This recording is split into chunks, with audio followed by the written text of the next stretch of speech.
우리 삶 속에서 때로는 이해하기 힘든 관계의 폭풍을 만날 때가 있습니다. 사랑했던 사람이 한순간에 돌변하여 나에게 깊은 상처를 주거나 아무리 노력해도 끊임없이 나를 깎아내리고 조종하려는 사람 때문에 영혼이 피폐해지는 경험. 많은 분들이 아마 한 번쯤은 겪어보셨을 겁니다. 오늘 우리는 그 고통의 근원에 있는 보이지 않는 그림자에 대해 이야기해보고자 합니다. 바로 경계선 성격장애와 자기애성 성격장애라는 우리 마음의 복잡한 지형도입니다. 이 지식을 통해 우리는 자신을 보호하고 더 건강한 관계를 맺으며 나아가 상처받은 내면을 치유하는 길을 발견하게 될 것입니다.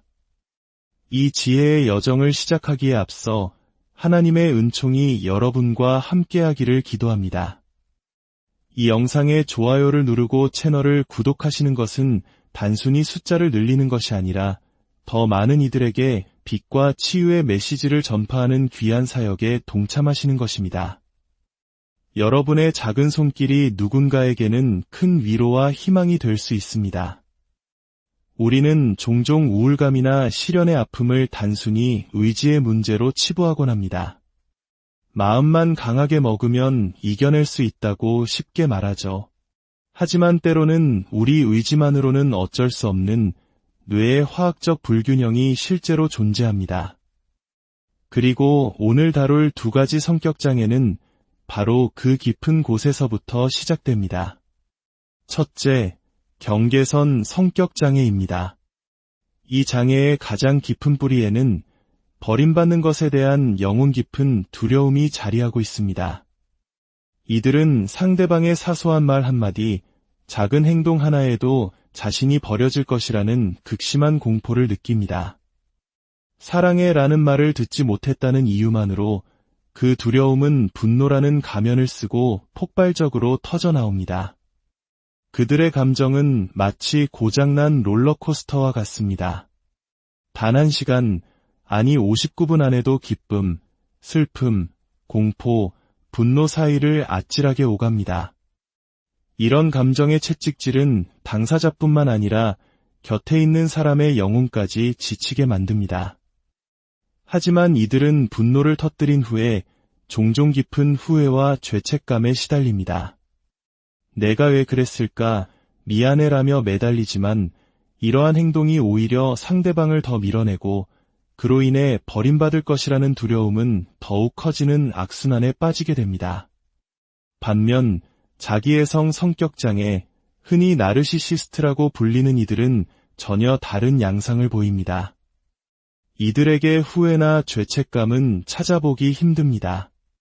그들의 주된 목표는 상대를 조종하고 통제하며 자신보다 하찮은 존재로 만들어 경멸하는 것입니다. 그들은 마치 유능한 조각가처럼 상대방의 자존감을 얼마나 처참하게 깎아내릴 수 있는지를 시험합니다.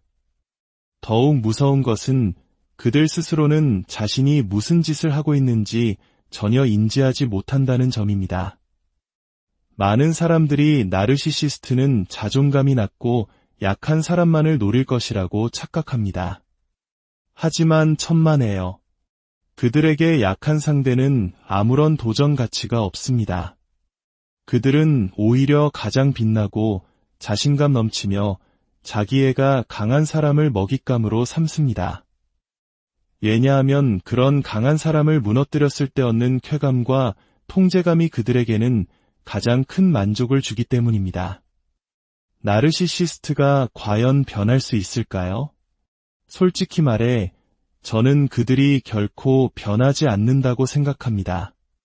설령 변한 것처럼 보인다 해도 그것은 더 큰 통제를 위한 전략적인 행동일 뿐입니다. 이 두 장애는 근본적인 의도에서 차이가 있습니다. 경계선 성격장애가 버림받지 않으려는 처절한 몸부림에서 비롯된다면 자기애성 성격장애는 상대를 파괴하려는 의도적인 욕망에서 출발합니다. 만약 당신이나 당신 주변의 누군가가 이러한 패턴을 보인다면 반드시 전문가의 도움을 구해야 합니다. 이것은 의지의 문제가 아닌 도움이 필요한 영혼의 질병이기 때문입니다. 그렇다면 자기애성 성격장애를 가진 사람들은 어떻게 그토록 교묘하게 상대를 조종하는 것일까요? 마치 보이지 않는 대학에서 같은 교본으로 학습이라도 한 것처럼 이들의 행동 패턴은 놀라울 정도로 일치합니다. 인종, 국가, 문화를 초월해서 말이죠. 그들은 교묘한 언어와 행동으로 상대방의 현실 감각을 파괴합니다. 예를 들어 제가 겪었던 일입니다. 한 번은 코미디쇼를 보러 갔는데 한 여성이 저에게 다가와 정말 아름다우시네요. 제가 본 사람 중에 가장 아름다워요. 라고 칭찬을 해주었습니다. 저는 감사 인사를 전했죠. 그런데 당시 제 곁에 있던 나르시시스트 성향의 파트너가 이렇게 말했습니다.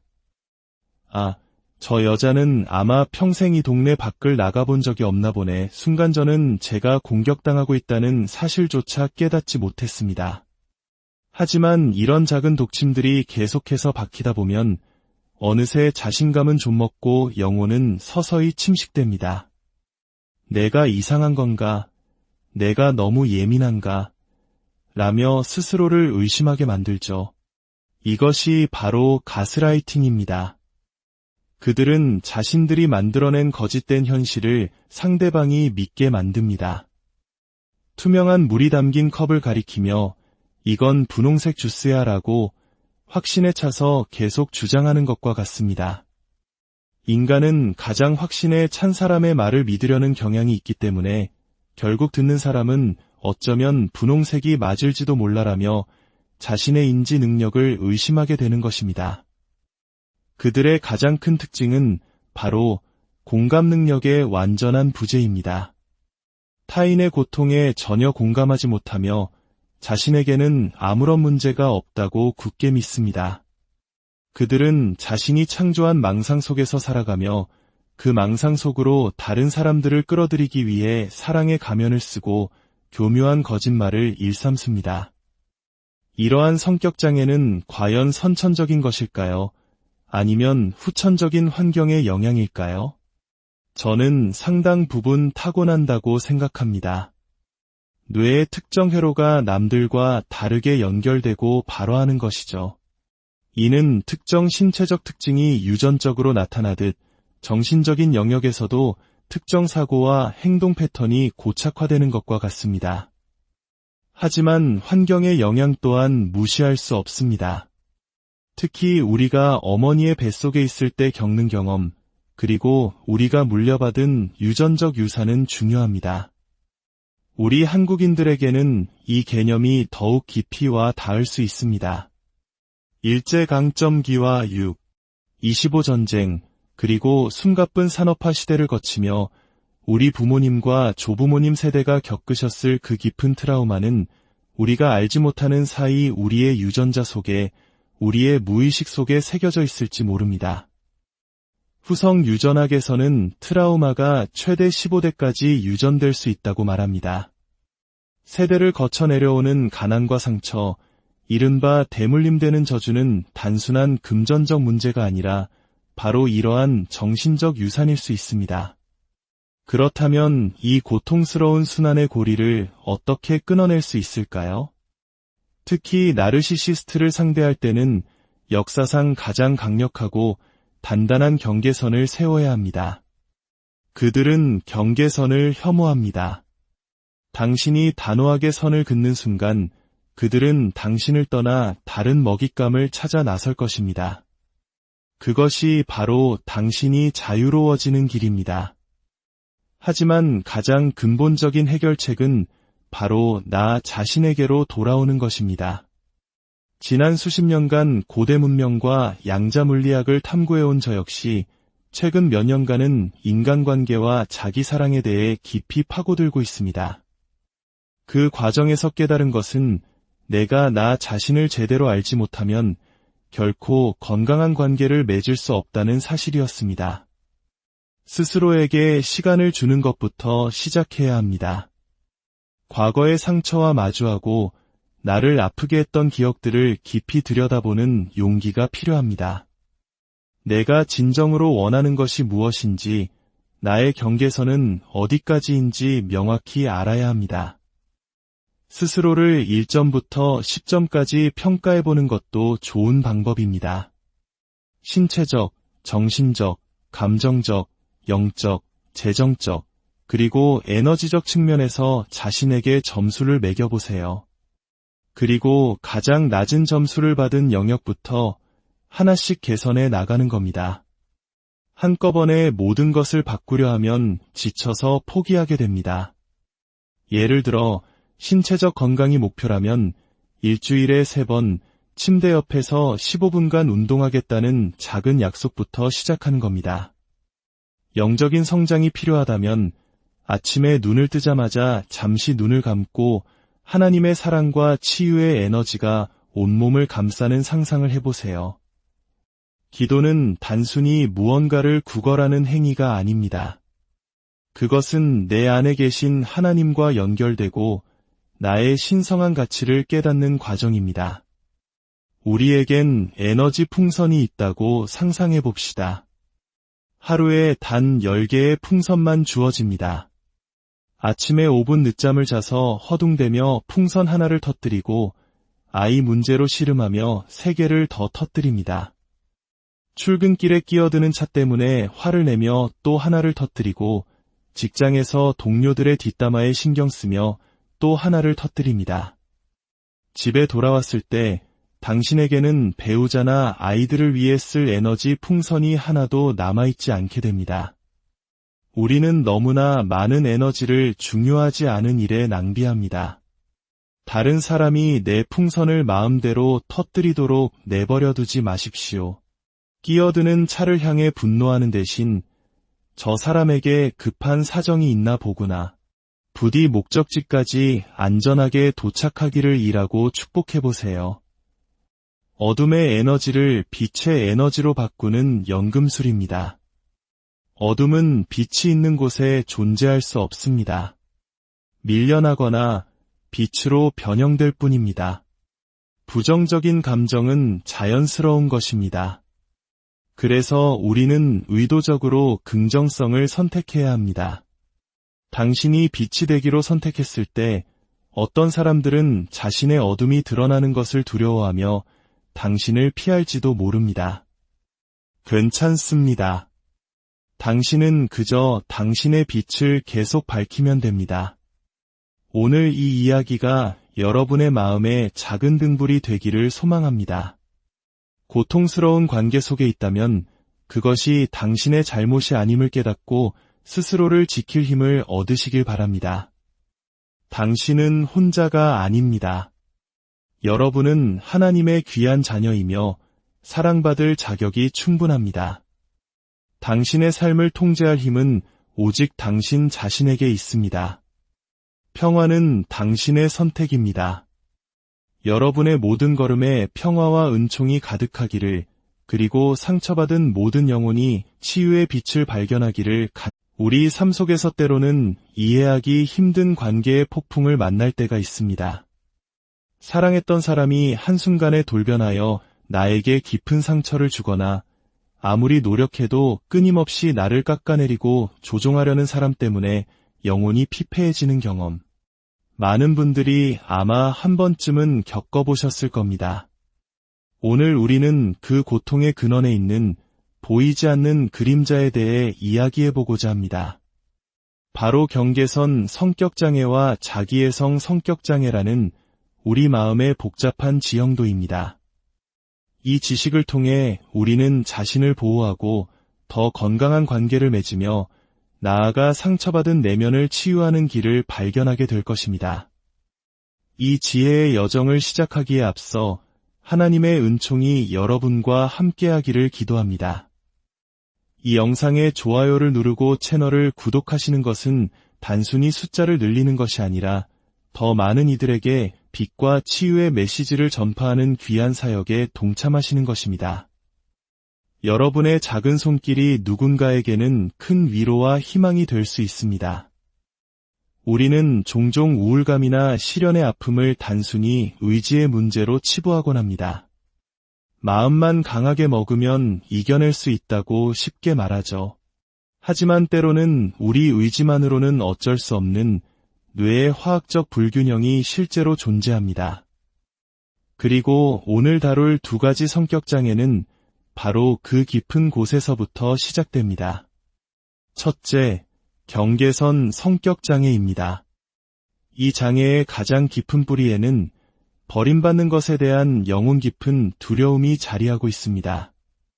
이들은 상대방의 사소한 말 한마디, 작은 행동 하나에도 자신이 버려질 것이라는 극심한 공포를 느낍니다. 사랑해라는 말을 듣지 못했다는 이유만으로 그 두려움은 분노라는 가면을 쓰고 폭발적으로 터져나옵니다. 그들의 감정은 마치 고장난 롤러코스터와 같습니다.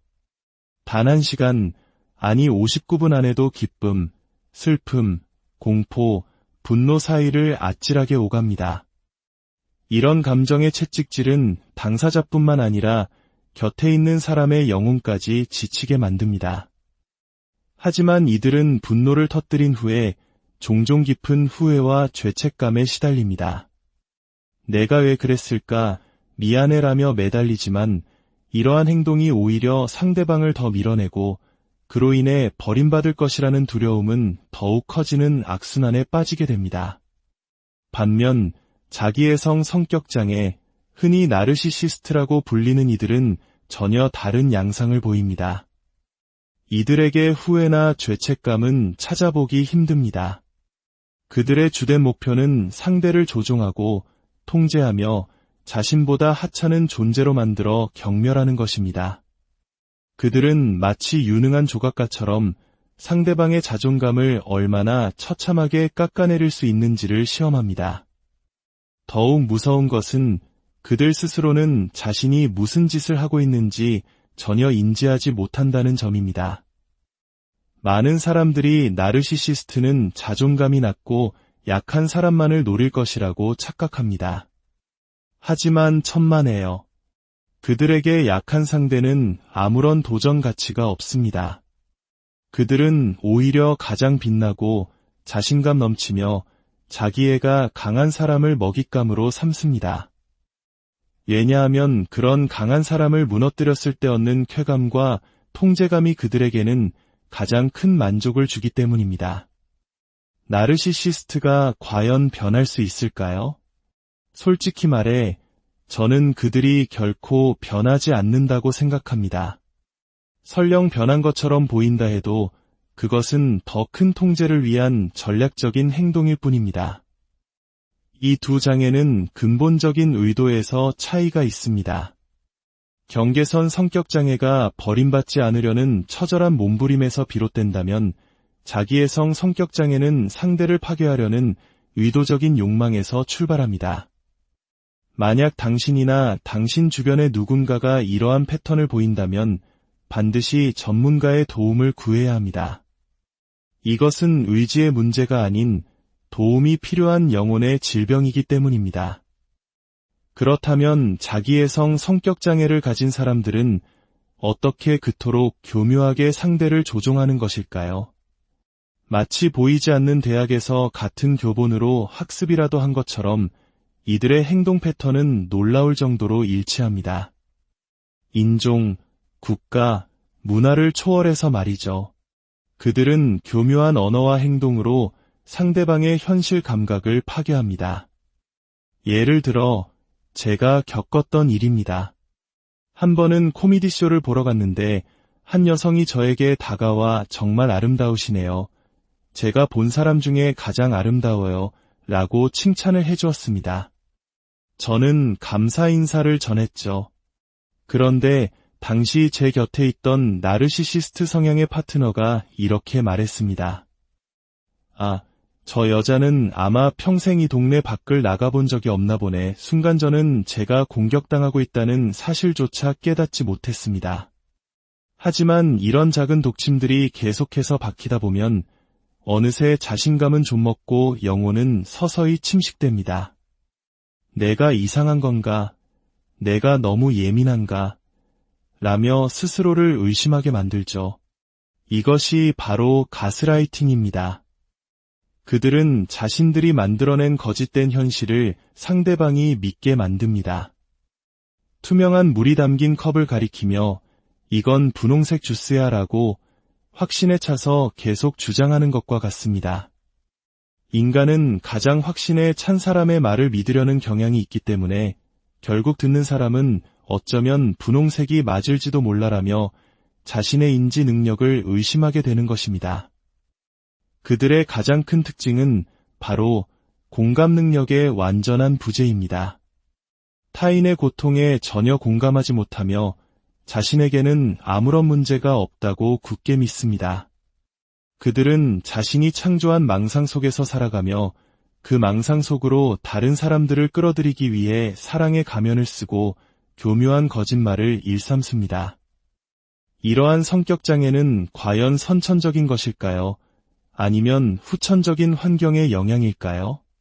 저는 상당 부분 타고난다고 생각합니다. 뇌의 특정 회로가 남들과 다르게 연결되고 발화하는 것이죠. 이는 특정 신체적 특징이 유전적으로 나타나듯 정신적인 영역에서도 특정 사고와 행동 패턴이 고착화되는 것과 같습니다. 하지만 환경의 영향 또한 무시할 수 없습니다. 특히 우리가 어머니의 뱃속에 있을 때 겪는 경험, 그리고 우리가 물려받은 유전적 유산은 중요합니다. 우리 한국인들에게는 이 개념이 더욱 깊이 와 닿을 수 있습니다. 일제강점기와 6.25전쟁, 그리고 숨가쁜 산업화 시대를 거치며 우리 부모님과 조부모님 세대가 겪으셨을 그 깊은 트라우마는 우리가 알지 못하는 사이 우리의 유전자 속에, 우리의 무의식 속에 새겨져 있을지 모릅니다. 후성 유전학에서는 트라우마가 최대 15대까지 유전될 수 있다고 말합니다. 세대를 거쳐 내려오는 가난과 상처, 이른바 대물림되는 저주는 단순한 금전적 문제가 아니라 바로 이러한 정신적 유산일 수 있습니다. 그렇다면 이 고통스러운 순환의 고리를 어떻게 끊어낼 수 있을까요? 특히 나르시시스트를 상대할 때는 역사상 가장 강력하고 단단한 경계선을 세워야 합니다. 그들은 경계선을 혐오합니다. 당신이 단호하게 선을 긋는 순간 그들은 당신을 떠나 다른 먹잇감을 찾아 나설 것입니다. 그것이 바로 당신이 자유로워지는 길입니다. 하지만 가장 근본적인 해결책은 바로 나 자신에게로 돌아오는 것입니다. 지난 수십 년간 고대 문명과 양자 물리학을 탐구해온 저 역시 최근 몇 년간은 인간관계와 자기 사랑에 대해 깊이 파고들고 있습니다. 그 과정에서 깨달은 것은 내가 나 자신을 제대로 알지 못하면 결코 건강한 관계를 맺을 수 없다는 사실이었습니다. 스스로에게 시간을 주는 것부터 시작해야 합니다. 과거의 상처와 마주하고 나를 아프게 했던 기억들을 깊이 들여다보는 용기가 필요합니다. 내가 진정으로 원하는 것이 무엇인지, 나의 경계선은 어디까지인지 명확히 알아야 합니다. 스스로를 1점부터 10점까지 평가해보는 것도 좋은 방법입니다. 신체적, 정신적, 감정적, 영적, 재정적, 그리고 에너지적 측면에서 자신에게 점수를 매겨보세요. 그리고 가장 낮은 점수를 받은 영역부터 하나씩 개선해 나가는 겁니다. 한꺼번에 모든 것을 바꾸려 하면 지쳐서 포기하게 됩니다. 예를 들어 신체적 건강이 목표라면 일주일에 3번 침대 옆에서 15분간 운동하겠다는 작은 약속부터 시작하는 겁니다. 영적인 성장이 필요하다면 아침에 눈을 뜨자마자 잠시 눈을 감고 하나님의 사랑과 치유의 에너지가 온몸을 감싸는 상상을 해보세요. 기도는 단순히 무언가를 구걸하는 행위가 아닙니다. 그것은 내 안에 계신 하나님과 연결되고 나의 신성한 가치를 깨닫는 과정입니다. 우리에겐 에너지 풍선이 있다고 상상해 봅시다. 하루에 단 10개의 풍선만 주어집니다. 아침에 5분 늦잠을 자서 허둥대며 풍선 하나를 터뜨리고 아이 문제로 씨름하며 3개를 더 터뜨립니다. 출근길에 끼어드는 차 때문에 화를 내며 또 하나를 터뜨리고 직장에서 동료들의 뒷담화에 신경 쓰며 또 하나를 터뜨립니다. 집에 돌아왔을 때 당신에게는 배우자나 아이들을 위해 쓸 에너지 풍선이 하나도 남아있지 않게 됩니다. 우리는 너무나 많은 에너지를 중요하지 않은 일에 낭비합니다. 다른 사람이 내 풍선을 마음대로 터뜨리도록 내버려 두지 마십시오. 끼어드는 차를 향해 분노하는 대신 저 사람에게 급한 사정이 있나 보구나. 부디 목적지까지 안전하게 도착하기를 일하고 축복해보세요. 어둠의 에너지를 빛의 에너지로 바꾸는 연금술입니다. 어둠은 빛이 있는 곳에 존재할 수 없습니다. 밀려나거나 빛으로 변형될 뿐입니다. 부정적인 감정은 자연스러운 것입니다. 그래서 우리는 의도적으로 긍정성을 선택해야 합니다. 당신이 빛이 되기로 선택했을 때 어떤 사람들은 자신의 어둠이 드러나는 것을 두려워하며 당신을 피할지도 모릅니다. 괜찮습니다. 당신은 그저 당신의 빛을 계속 밝히면 됩니다. 오늘 이 이야기가 여러분의 마음에 작은 등불이 되기를 소망합니다. 고통스러운 관계 속에 있다면 그것이 당신의 잘못이 아님을 깨닫고 스스로를 지킬 힘을 얻으시길 바랍니다. 당신은 혼자가 아닙니다. 여러분은 하나님의 귀한 자녀이며 사랑받을 자격이 충분합니다. 당신의 삶을 통제할 힘은 오직 당신 자신에게 있습니다. 평화는 당신의 선택입니다. 여러분의 모든 걸음에 평화와 은총이 가득하기를, 그리고 상처받은 모든 영혼이 치유의 빛을 발견하기를. 우리 삶 속에서 때로는 이해하기 힘든 관계의 폭풍을 만날 때가 있습니다. 사랑했던 사람이 한순간에 돌변하여 나에게 깊은 상처를 주거나 아무리 노력해도 끊임없이 나를 깎아내리고 조종하려는 사람 때문에 영혼이 피폐해지는 경험. 많은 분들이 아마 한 번쯤은 겪어보셨을 겁니다. 오늘 우리는 그 고통의 근원에 있는 보이지 않는 그림자에 대해 이야기해보고자 합니다. 바로 경계선 성격장애와 자기애성 성격장애라는 우리 마음의 복잡한 지형도입니다. 이 지식을 통해 우리는 자신을 보호하고 더 건강한 관계를 맺으며 나아가 상처받은 내면을 치유하는 길을 발견하게 될 것입니다. 이 지혜의 여정을 시작하기에 앞서 하나님의 은총이 여러분과 함께하기를 기도합니다. 이 영상에 좋아요를 누르고 채널을 구독하시는 것은 단순히 숫자를 늘리는 것이 아니라 더 많은 이들에게 빛과 치유의 메시지를 전파하는 귀한 사역에 동참하시는 것입니다. 여러분의 작은 손길이 누군가에게는 큰 위로와 희망이 될 수 있습니다. 우리는 종종 우울감이나 시련의 아픔을 단순히 의지의 문제로 치부하곤 합니다.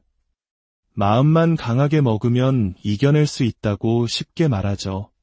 하지만 때로는 우리 의지만으로는 어쩔 수 없는 뇌의 화학적 불균형이 실제로 존재합니다. 그리고 오늘 다룰 두 가지 성격장애는 바로 그 깊은 곳에서부터 시작됩니다. 첫째, 경계선 성격장애입니다. 이 장애의 가장 깊은 뿌리에는 버림받는 것에 대한 영혼 깊은 두려움이 자리하고 있습니다. 이들은 상대방의 사소한 말 한마디, 작은 행동 하나에도 자신이 버려질 것이라는 극심한 공포를 느낍니다. 사랑해라는 말을 듣지 못했다는 이유만으로 그 두려움은 분노라는 가면을 쓰고 폭발적으로 터져나옵니다. 그들의 감정은 마치 고장난 롤러코스터와 같습니다. 단 한 시간, 아니 59분 안에도 기쁨, 슬픔, 공포, 분노 사이를 아찔하게 오갑니다. 이런 감정의 채찍질은 당사자뿐만 아니라 곁에 있는 사람의 영혼까지 지치게 만듭니다. 하지만 이들은 분노를 터뜨린 후에 종종 깊은 후회와 죄책감에 시달립니다.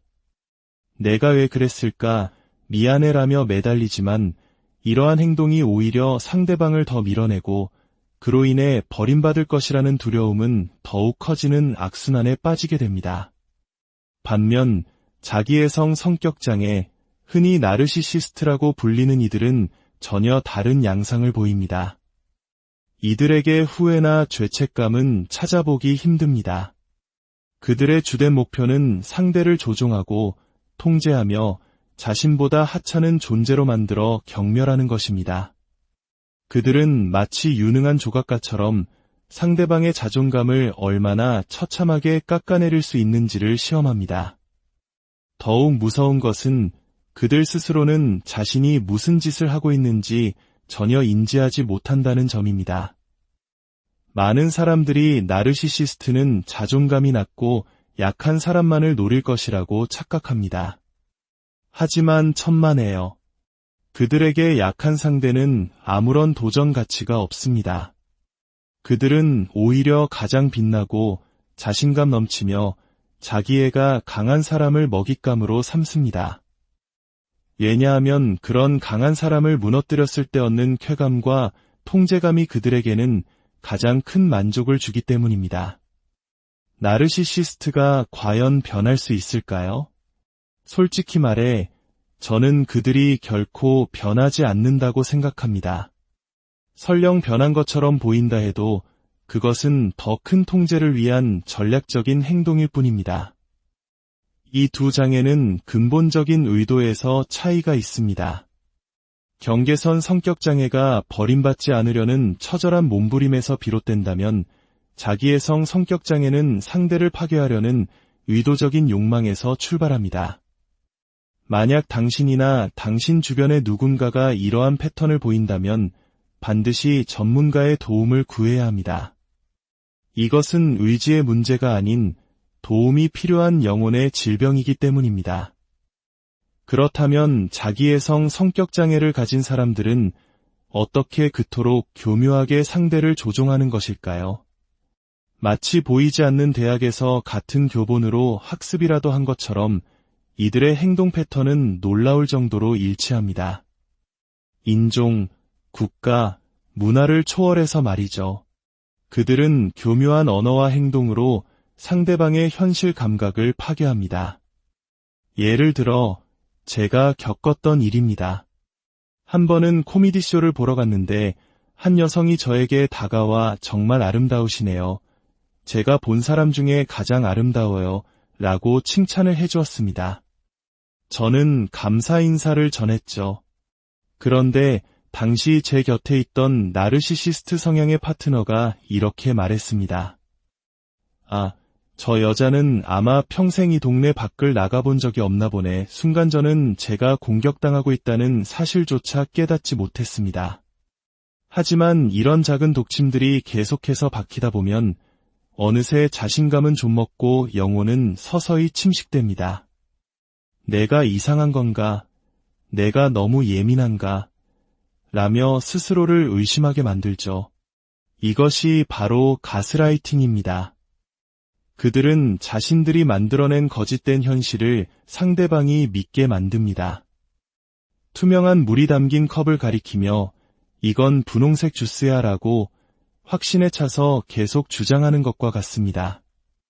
인간은 가장 확신에 찬 사람의 말을 믿으려는 경향이 있기 때문에 결국 듣는 사람은 어쩌면 분홍색이 맞을지도 몰라라며 자신의 인지 능력을 의심하게 되는 것입니다. 그들의 가장 큰 특징은 바로 공감 능력의 완전한 부재입니다. 타인의 고통에 전혀 공감하지 못하며 자신에게는 아무런 문제가 없다고 굳게 믿습니다. 그들은 자신이 창조한 망상 속에서 살아가며 그 망상 속으로 다른 사람들을 끌어들이기 위해 사랑의 가면을 쓰고 교묘한 거짓말을 일삼습니다. 이러한 성격장애는 과연 선천적인 것일까요? 아니면 후천적인 환경의 영향일까요? 저는 상당 부분 타고난다고 생각합니다. 뇌의 특정 회로가 남들과 다르게 연결되고 발화하는 것이죠. 이는 특정 신체적 특징이 유전적으로 나타나듯 정신적인 영역에서도 특정 사고와 행동 패턴이 고착화되는 것과 같습니다. 하지만 환경의 영향 또한 무시할 수 없습니다. 특히 우리가 어머니의 뱃속에 있을 때 겪는 경험, 그리고 우리가 물려받은 유전적 유산은 중요합니다. 우리 한국인들에게는 이 개념이 더욱 깊이 와 닿을 수 있습니다. 일제강점기와 6.25 전쟁, 그리고 숨가쁜 산업화 시대를 거치며 우리 부모님과 조부모님 세대가 겪으셨을 그 깊은 트라우마는 우리가 알지 못하는 사이 우리의 유전자 속에, 우리의 무의식 속에 새겨져 있을지 모릅니다. 후성 유전학에서는 트라우마가 최대 15대까지 유전될 수 있다고 말합니다. 세대를 거쳐 내려오는 가난과 상처, 이른바 대물림되는 저주는 단순한 금전적 문제가 아니라 바로 이러한 정신적 유산일 수 있습니다. 그렇다면 이 고통스러운 순환의 고리를 어떻게 끊어낼 수 있을까요? 특히 나르시시스트를 상대할 때는 역사상 가장 강력하고 단단한 경계선을 세워야 합니다. 그들은 경계선을 혐오합니다. 당신이 단호하게 선을 긋는 순간 그들은 당신을 떠나 다른 먹잇감을 찾아 나설 것입니다. 그것이 바로 당신이 자유로워지는 길입니다. 하지만 가장 근본적인 해결책은 바로 나 자신에게로 돌아오는 것입니다. 지난 수십 년간 고대 문명과 양자 물리학을 탐구해온 저 역시 최근 몇 년간은 인간관계와 자기 사랑에 대해 깊이 파고들고 있습니다. 그 과정에서 깨달은 것은 내가 나 자신을 제대로 알지 못하면 결코 건강한 관계를 맺을 수 없다는 사실이었습니다. 스스로에게 시간을 주는 것부터 시작해야 합니다. 과거의 상처와 마주하고 나를 아프게 했던 기억들을 깊이 들여다보는 용기가 필요합니다.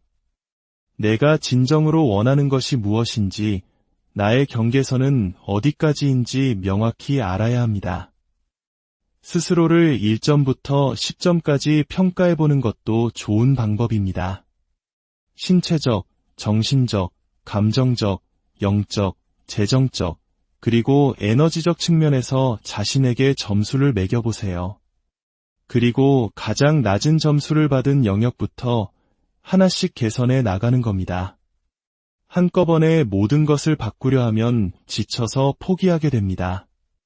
예를 들어 신체적 건강이 목표라면 일주일에 3번 침대 옆에서 15분간 운동하겠다는 작은 약속부터 시작하는 겁니다. 영적인 성장이 필요하다면 아침에 눈을 뜨자마자 잠시 눈을 감고 하나님의 사랑과 치유의 에너지가 온몸을 감싸는 상상을 해보세요.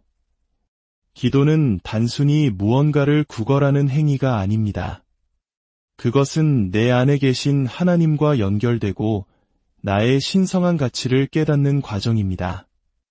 우리에겐 에너지 풍선이 있다고 상상해 봅시다.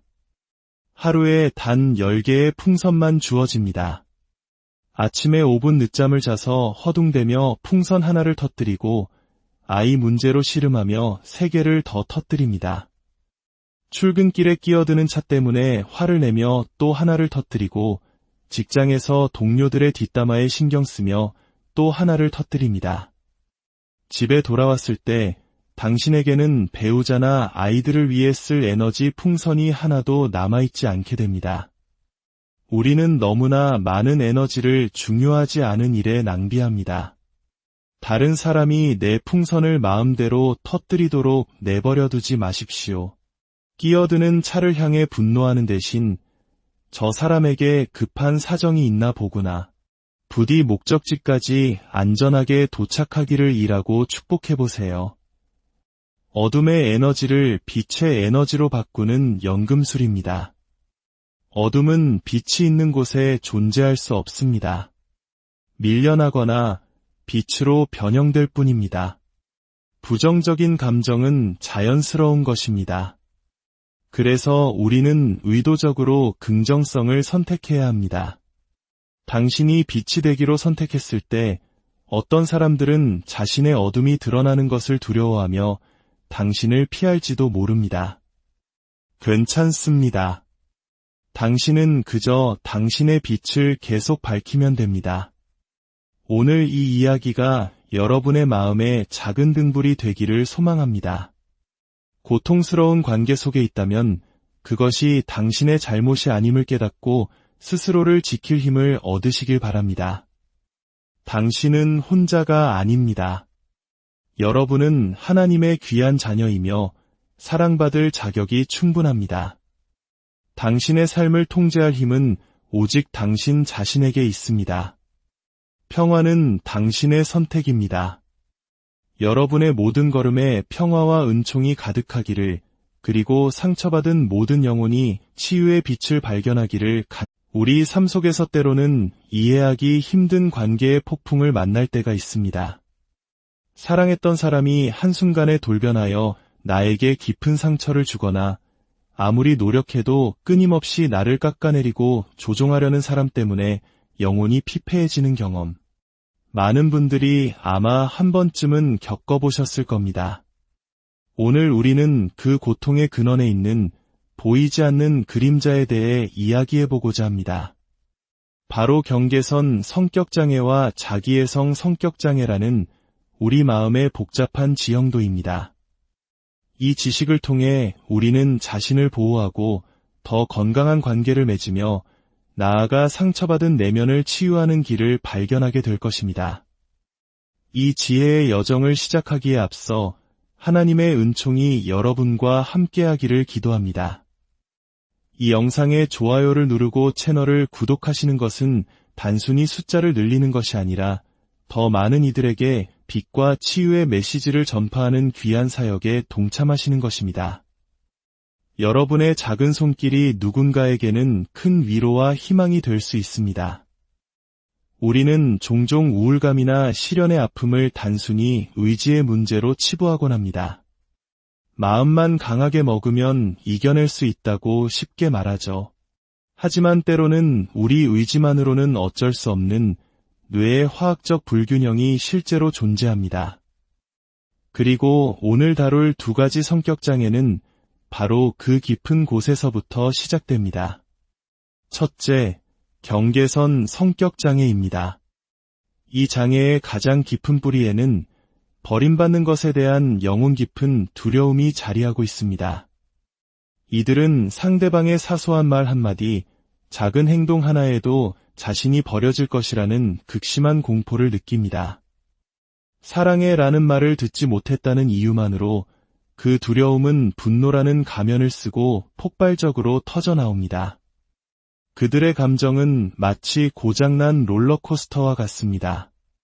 단 한 시간, 아니 59분 안에도 기쁨, 슬픔, 공포, 분노 사이를 아찔하게 오갑니다. 이런 감정의 채찍질은 당사자뿐만 아니라 곁에 있는 사람의 영혼까지 지치게 만듭니다.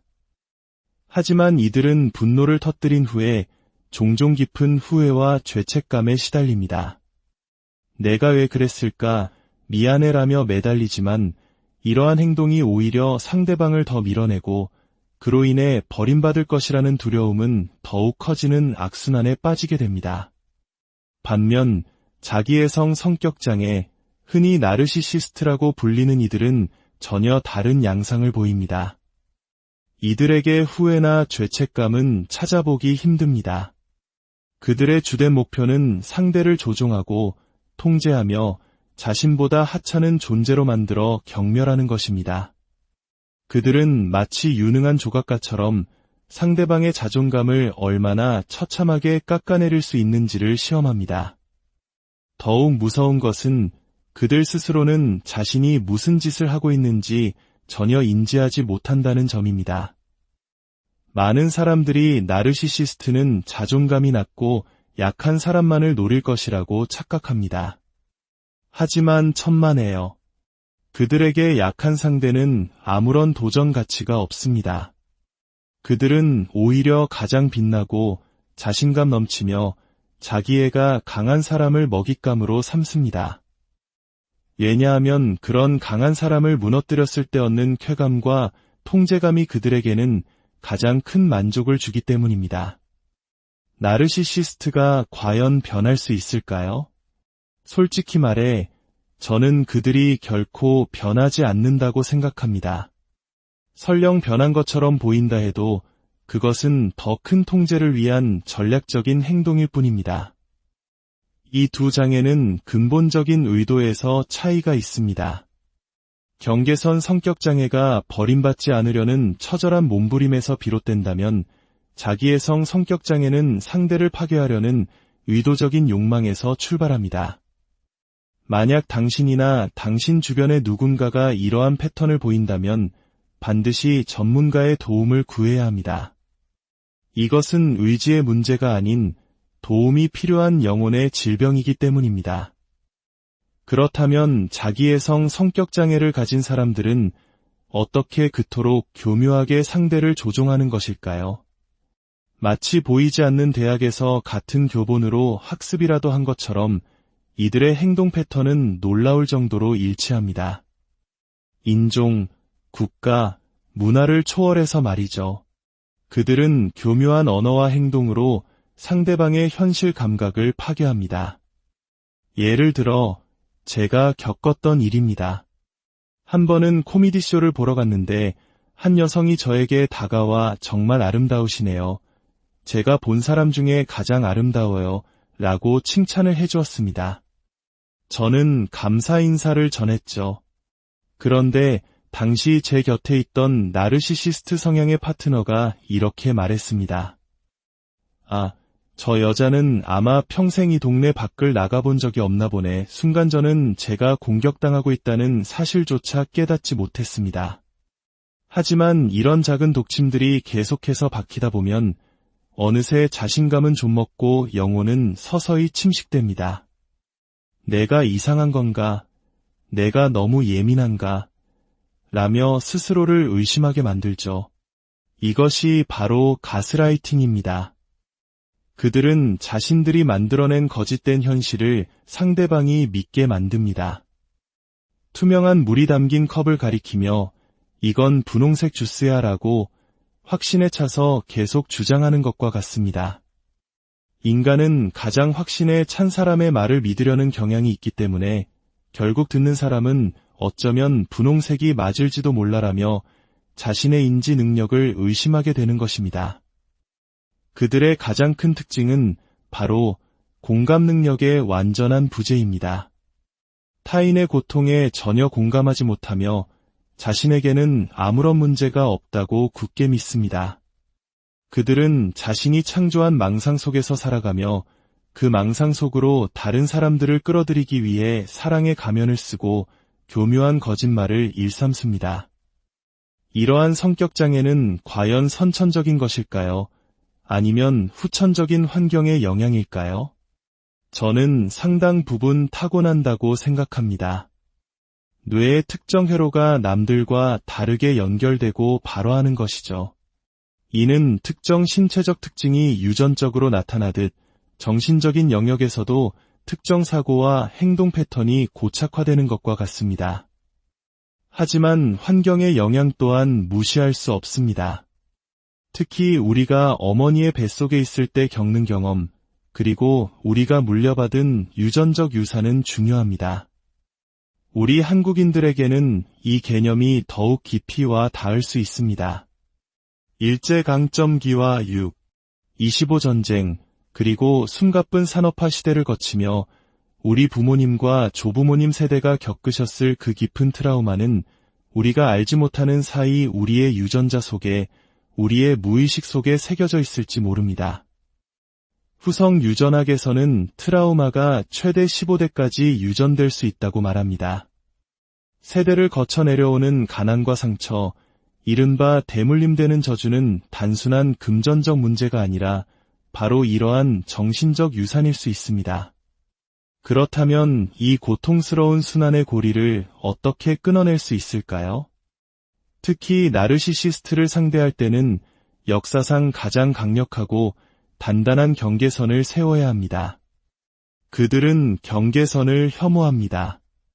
당신이 단호하게 선을 긋는 순간 그들은 당신을 떠나 다른 먹잇감을 찾아 나설 것입니다.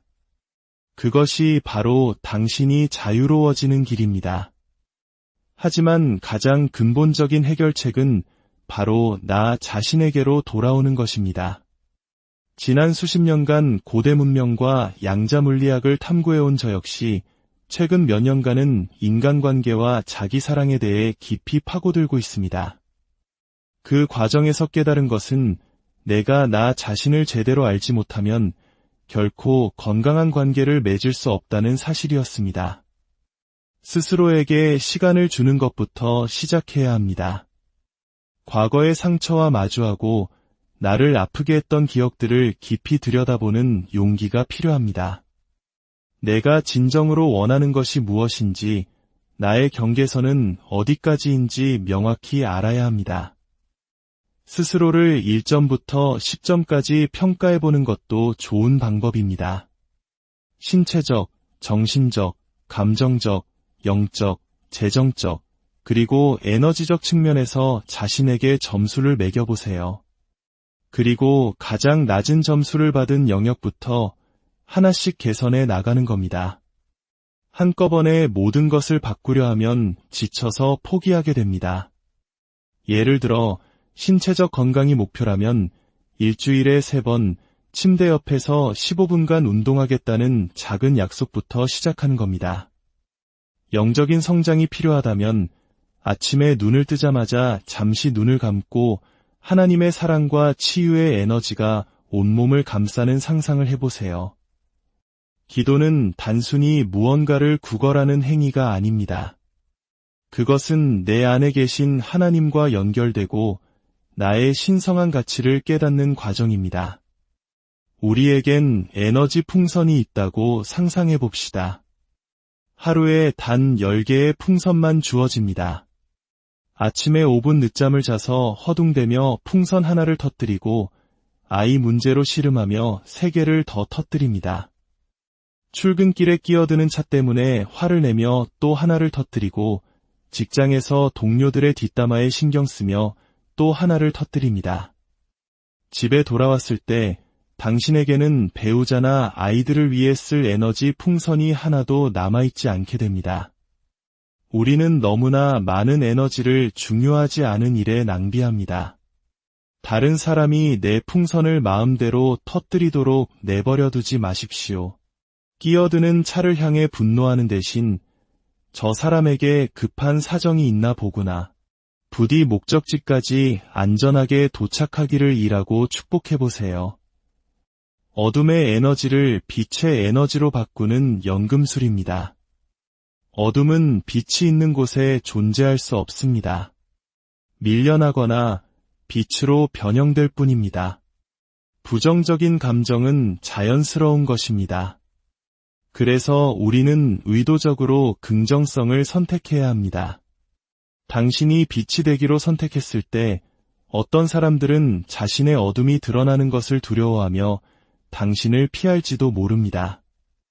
괜찮습니다. 당신은 그저 당신의 빛을 계속 밝히면 됩니다. 오늘 이 이야기가 여러분의 마음에 작은 등불이 되기를 소망합니다. 고통스러운 관계 속에 있다면 그것이 당신의 잘못이 아님을 깨닫고 스스로를 지킬 힘을 얻으시길 바랍니다. 당신은 혼자가 아닙니다. 여러분은 하나님의 귀한 자녀이며 사랑받을 자격이 충분합니다. 당신의 삶을 통제할 힘은 오직 당신 자신에게 있습니다. 평화는 당신의 선택입니다. 여러분의 모든 걸음에 평화와 은총이 가득하기를, 그리고 상처받은 모든 영혼이 치유의 빛을 발견하기를. 우리 삶 속에서 때로는 이해하기 힘든 관계의 폭풍을 만날 때가 있습니다. 사랑했던 사람이 한순간에 돌변하여 나에게 깊은 상처를 주거나 아무리 노력해도 끊임없이 나를 깎아내리고 조종하려는 사람 때문에 영혼이 피폐해지는 경험. 많은 분들이 아마 한 번쯤은 겪어보셨을 겁니다. 오늘 우리는 그 고통의 근원에 있는 보이지 않는 그림자에 대해 이야기해보고자 합니다. 바로 경계선 성격장애와 자기애성 성격장애라는 우리 마음의 복잡한 지형도입니다.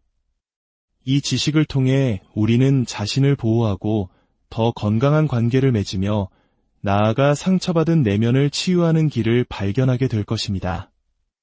이 지혜의 여정을 시작하기에 앞서 하나님의 은총이 여러분과 함께하기를 기도합니다. 이 영상에 좋아요를 누르고 채널을 구독하시는 것은 단순히 숫자를 늘리는 것이 아니라 더 많은 이들에게 빛과 치유의 메시지를 전파하는 귀한 사역에 동참하시는 것입니다. 여러분의 작은 손길이 누군가에게는 큰 위로와 희망이 될 수 있습니다. 우리는 종종 우울감이나 시련의 아픔을 단순히 의지의 문제로 치부하곤 합니다. 마음만 강하게 먹으면 이겨낼 수 있다고 쉽게 말하죠. 하지만 때로는 우리 의지만으로는 어쩔 수 없는 뇌의 화학적 불균형이 실제로 존재합니다. 그리고 오늘 다룰 두 가지 성격장애는 바로 그 깊은 곳에서부터 시작됩니다. 첫째, 경계선 성격장애입니다. 이 장애의 가장 깊은 뿌리에는 버림받는 것에 대한 영혼 깊은 두려움이 자리하고 있습니다.